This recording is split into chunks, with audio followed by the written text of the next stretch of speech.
have you back. This is Environmental Intelligence, episode 56 for July 13th, 2026. Starting the week with the environmental regulatory developments that matter for your practice. British Columbia has opened public input on long-term water management for a northern river basin, with joint recommendations due this fall. Federal tracking shows rising gas-fired generation is reversing earlier national emissions gains. Those two threads set the priorities for consultants tracking water quality objectives and carbon pricing exposure this week. If you only note one thing today for your compliance calendar, British Columbia has an open consultation under the Ministry of Water, Land, and Resource Stewardship on watershed planning.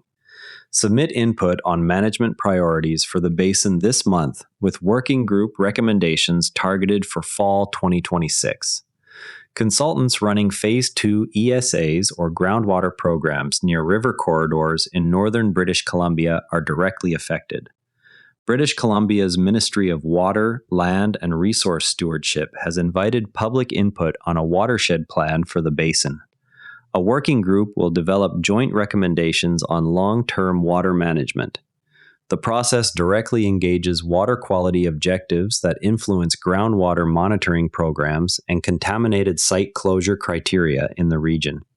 Consultants active in northern British Columbia should review the current call for input and assess whether existing site data align with emerging basin-specific management priorities.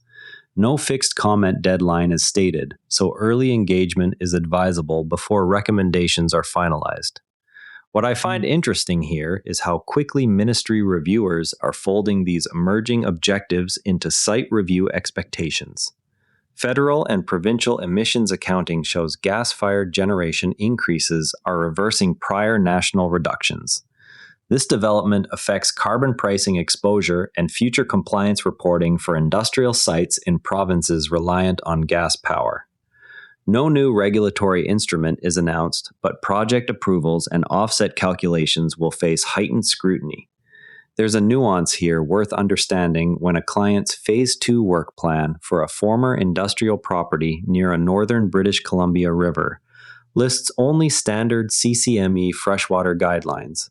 The consultation now underway will likely produce tailored water quality targets that differ from generic provincial defaults, particularly for parameters tied to historical industrial releases. Experienced assessors cross-check proposed sampling programs against active watershed planning documents before fieldwork begins, because ministry reviewers increasingly require demonstration that site data support the emerging basin plan. The most common oversight occurs when teams treat all river-adjacent sites under uniform Tier 1 numbers.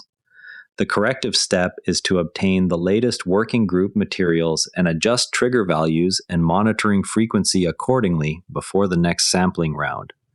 If you're working on groundwater monitoring programs in northern British Columbia, review the watershed consultation materials for implications on your current scope.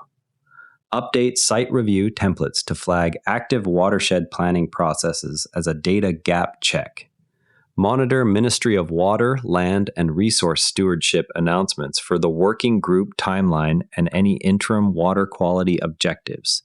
Brief clients with river corridor projects on the need to align closure criteria with basin-specific management recommendations.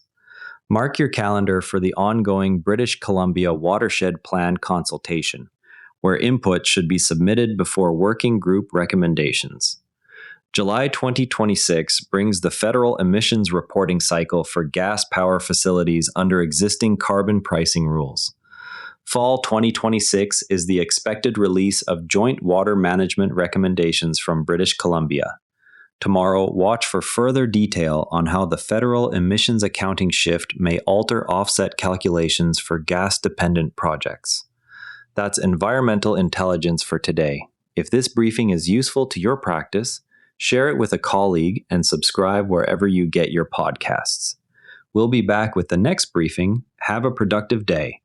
And if you'd rather watch than listen, find us on YouTube at NARA Network. Links in the show notes. And before you go, this show is part of the NARA Network. a family of daily podcasts on tech, science, and markets, each one a short, sharp briefing you can finish on the commute.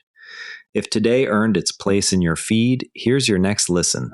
First Principles Daily, reasoning from raw materials, not analogy, on the breakthroughs that actually cut cost.